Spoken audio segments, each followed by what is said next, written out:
नमस्कार।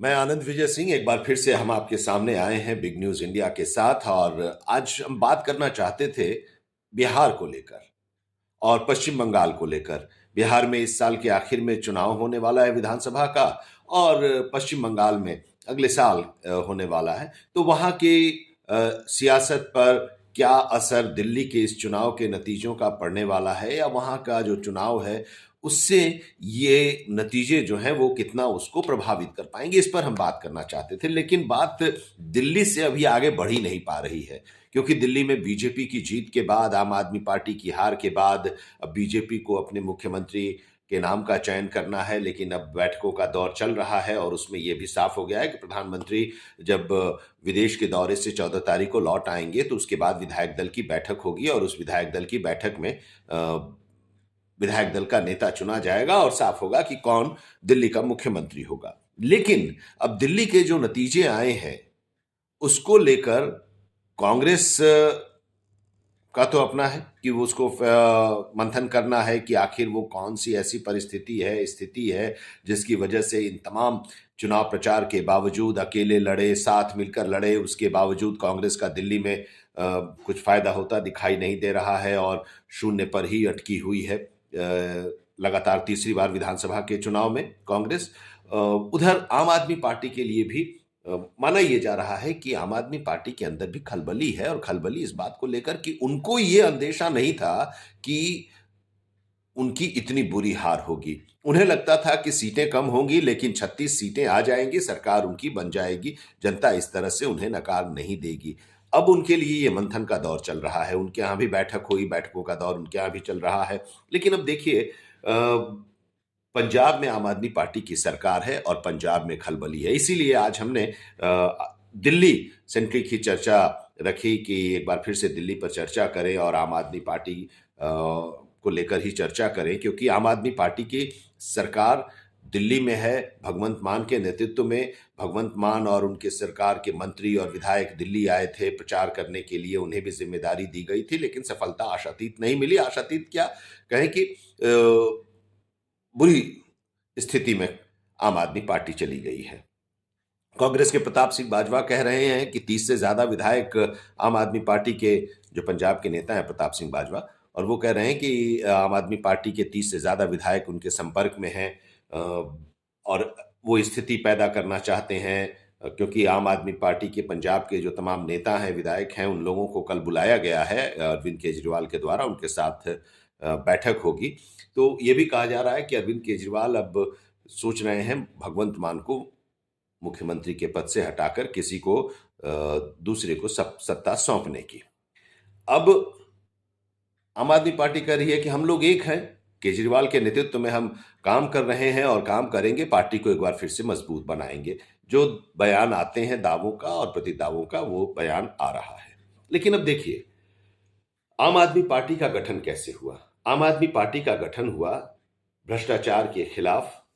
जब डॉक्टर मनमोहन सिंह के नेतृत्व की सरकार थी यूपीए 2 की, तो कई घोटाले आए थे। उन घोटालों को लेकर अन्ना हजारे के साथ आम आदमी पार्टी ने माफ करेंगे जो अरविंद केजरीवाल, मनीष सिसोदिया, गोपाल राय, ये लोग जो थे, इन लोगों के साथ कुमार विश्वास भी थे, बाकी दूसरे नेता भी वहां पर आए हुए थे। तो जो कार्यकर्ता थे, एनजीओ से जुड़े हुए थे, सामाजिक कार्यकर्ता थे, वो लोग जुड़े और उस आंदोलन में शामिल हुए।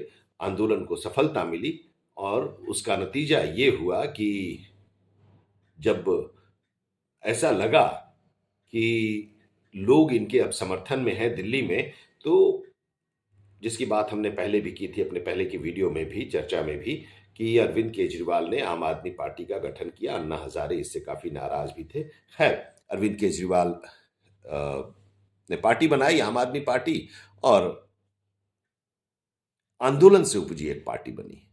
अब आंदोलन से उपजी पार्टियों का हश्र आप देखिए।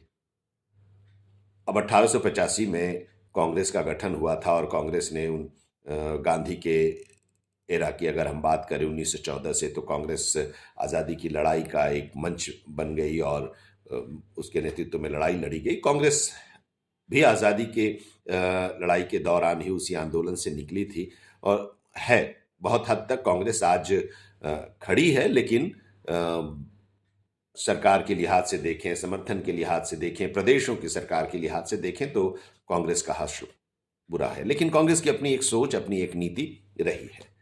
अब 1977 में, 74 में जो इमरजेंसी के छात्र आंदोलन हुआ था बिहार में, उससे पहले गुजरात में, और उसके बाद लोकनायक जयप्रकाश नारायण ने उसका नेतृत्व किया। इमरजेंसी लगी, सारे दल के लोग एक मंच पर आए, कांग्रेस से भी निकलकर चंद्रशेखर शरीके लोग आए, और जनसंघ, लोकदल, कांग्रेस फॉर डेमोक्रेसी, जगजीवन राम की पार्टी, इस तरह की तमाम पार्टियां जो थीं, संगठन कांग्रेस जो कांग्रेस से अलग हुआ था, मोरारजी देसाई के नेतृत्व वाली पार्टी, वो सब एक मंच में आई, एक झंडे के नीचे जनता पार्टी बनी, चक्रबीच हलधर किसान निशान के साथ, और चुनाव लड़ी, और पार्टी की जीत हुई, भारी जीत हुई, और उस जीत के साथ कांग्रेस को पहली बार सत्ता से बाहर जाना पड़ा और सरकार बनी। लेकिन 2.5 साल और सरकार गिर गई, पार्टी में टूट हुई, और उसके बाद फिर से सब लोग अलग होते गए। पहले चरण सिंह का धड़ा अलग हुआ, फिर उसके बाद 80 के चुनाव के बाद भारतीय जनसंघ का धड़ा अलग हुआ और भारतीय जनता पार्टी का गठन हुआ। उसके बाद जनता पार्टी, जनता पार्टी के नाम से कई धड़े बने, कर्पूरी ठाकुर अलग हो गए, इस तरह से अलग अलग होते रहे। और उसके बाद जनता पार्टी जो एक मजबूत पार्टी के तौर पर उभर कर आई थी, उसका क्या हश्र हुआ वो आप देख सकते हैं। 1988 के दौर में बोफोर्स का मामला उठा, विश्वनाथ प्रताप सिंह के नेतृत्व में एक बार फिर भ्रष्टाचार के खिलाफ आंदोलन हुआ, और जनता दल, जन मोर्चा वीपी सिंह ने बनाया, और उसके बाद तमाम राजनीतिक दल साथ आए और फिर एक झंडे के नीचे आए, पार्टियों का विलय हुआ और जनता दल बना। जनता दल 1988 में सबसे बड़े दल के तौर पर 1989 के चुनाव में आई, सरकार बनी, लेकिन उसका भी हश्र क्या हुआ आपने देखा। 11 महीने वीपी सिंह की सरकार रही, सरकार गिर गई, अल्पमत में आ गई, चंद्रशेखर के नेतृत्व में सरकार बनी, पार्टी टूटी, चंद्रशेखर का धड़ा अलग हुआ, और उसके बाद फिर सारे लोग अलग होते गए। अजीत सिंह अलग हो गए, बाकी लोग भी धीरे धीरे, मुलायम सिंह अलग हो गए, फिर लालू यादव अलग हो गए, देवेगौड़ा अपनी पार्टी बना दिए, तो सब धीरे धीरे धीरे धीरे अलग होते गए। अब 2013 के समय, 2012-13 का जो दौर था, उसमें एक बार फिर से भ्रष्टाचार के खिलाफ आंदोलन शुरू हुआ, और वहां से अन्ना हजारे के नेतृत्व में जो आंदोलन हुआ, तो अरविंद केजरीवाल के नेतृत्व में आम आदमी पार्टी बनी। आम आदमी पार्टी 10 साल रही, लेकिन अब देखिए कि 10 साल जो सत्ता में रही, भ्रष्टाचार के खिलाफ जो पार्टी लड़ी, भ्रष्टाचार के ही आगोश में वो आ गई, आकंठ भ्रष्टाचार में वो डूब गई। उसके मुख्यमंत्री जेल गए, उप मुख्यमंत्री जेल गए, स्वास्थ्य मंत्री जेल गए, सांसद जेल गए, और बाकी लोगों पर भी, कई लोगों पर जांच चल रही है, केसेस चल रहे हैं, गिरफ्तारी की संभावना उनके बारे में भी जताई जा रही है। बहरहाल, अब कौन गिरफ्तार होगा, कौन नहीं होगा, ये तो बात की चीज है, लेकिन उसका भी हश्र आपने देखा। तो इस तरह की पार्टियों के साथ यह है कि पार्टियां तो बन जाती हैं, लेकिन कैडर वो नहीं बन पाता। कैडर जब तक नहीं बनेगा, तब तक उन पार्टियों का हश्र इसी तरह से होता है। अब अलग चीज है, आप कहेंगे कि लेफ्ट का तो कैडर अपना रहा है, वामपंथियों का अपना कैडर है, तो फिर वो क्यों खत्म हो गए। ठीक है, विचारधारा में बदलाव नहीं हुआ, और नए नए जनरेशन आ रहे हैं, उनकी सोच बदल रही है, और उस सोच को ये पार्टियां समझ नहीं पा रही हैं, और अपने उसी लीग पर चल रही हैं, उसी लकीर पर चलती जा रही हैं, और दूसरी पार्टी आती है, एक बड़ी लकीर खींच देती है, तो उसका नुकसान उन्हें होता है। ये हो रहा है, चाहे वो कांग्रेस के साथ हो या फिर लेफ्ट पार्टीज के साथ हो। तो वो चीज है, वो जनता को समझने में सफल नहीं हो पा रहे हैं या नहीं समझ पा रहे हैं। लेकिन इन पार्टियों के साथ यही है कि ये पार्टियां जो है वो इधर से उधर, उधर से इधर लोग आए, जोड़े, और एक पार्टी बन गई। कोई विचारधारा इन लोगों की नहीं रहती है, कोई खास विचारधारा, और उसी की वजह से आपस में टकराहट होती है। और फिर जब ऐसा लगता है कि कमजोर हो गए, जैसे अब दिल्ली में उनकी हार हुई, तो अब एक डर बना है कि किसी तरह से उनको बचा के रखना है, उनको अपने साथ मिलाकर रखना है, अन्यथा वो लोग कहीं चले जाएंगे। तभी तो आम आदमी पार्टी के बारे में पंजाब में जो सरकार है उसके बारे में इस तरह के बयान आ रहे हैं और शायद इसी को लेकर आम आदमी पार्टी का जो शीर्ष नेतृत्व है वो घबराया हुआ है कि पार्टी को बचाना है, पार्टी के अस्तित्व को बचाना है, पार्टी के संगठन को मजबूत करना है और उस संगठन को मजबूती देने के लिए अब उन्हें फिर से शून्य से काम करना होगा, उन्हें एक्टिव करना होगा, उनमें ऊर्जा फूंकनी होगी, क्योंकि सत्ता से बाहर होने के बाद और इतने केसेस पार्टी के नेताओं पर, शीर्ष नेतृत्व पर हों तो फिर दिक्कत है, क्योंकि सारे लोग जमानत पर ही बाहर हैं, चाहे वो सत्येंद्र जैन हो, चाहे वो मनीष सिसोदिया हो, चाहे वो संजय सिंह हो या इवन अरविंद केजरीवाल ही क्यों ना हो। तो अब ये है अस्तित्व बचाने की कोशिश और इसी अस्तित्व बचाने की कोशिश में आम आदमी पार्टी जुटी हुई है, मंथन का दौर चल रहा है। अब हार को लेकर समीक्षा वो कर रहे हैं। हार को लेकर समीक्षा करने का अब क्या मतलब कि जनता की आवाज वो समझ नहीं पा रहे थे। जनता हर बार जब उन पर कुछ आरोप लगता था तो वो कह रहे थे कि हम जनता की राय लेंगे और पता नहीं किस जनता से वो राय लेते थे और वो उन्हीं के समर्थन में आता था, बातें आती थीं, पक्ष में बहुमत आता था और फिर उसको कहते थे कि जनता की तो ये राय है, पब्लिक रेफरेंडम ये है, इसलिए ये फैसला हमारा बरकरार रहेगा। हम जेल में भी रहेंगे तो मुख्यमंत्री के तौर पर रहेंगे। जेल से बाहर आए, उन्होंने इस्तीफा दिया। वैसी परिस्थिति आई, सुप्रीम कोर्ट के कुछ कंडीशंस थे जिसकी वजह से उन्हें इस्तीफा देना उनकी मजबूरी बन गई थी। तो ये चीजें हैं। अब जो बातें वो कहते थे कि हम आम आदमी की तरह रहेंगे, पार्टी का नाम आम आदमी रखा था, झाड़ू निशान रखा था कि हम भ्रष्टाचार को या इस तरह के गलत काम करने वालों की झाड़ू लगाकर उन्हें बाहर कर देंगे।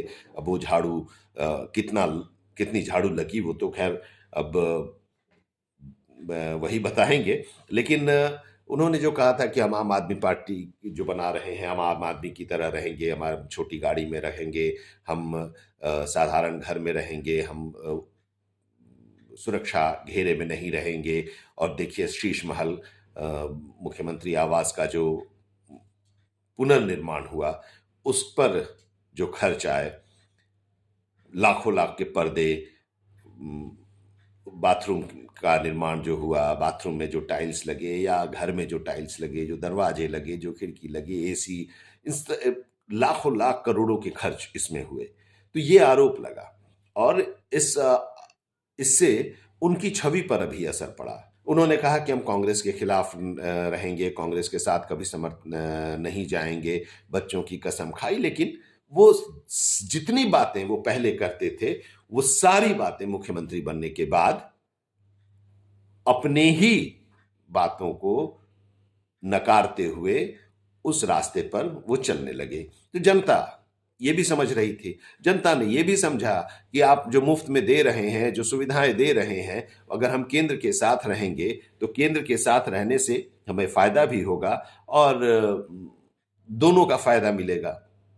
जो दिल्ली को नुकसान होगा मुफ्त में जो रेवड़ियां बांटी जा रही हैं उससे आर्थिक तौर पर, तो केंद्र की मदद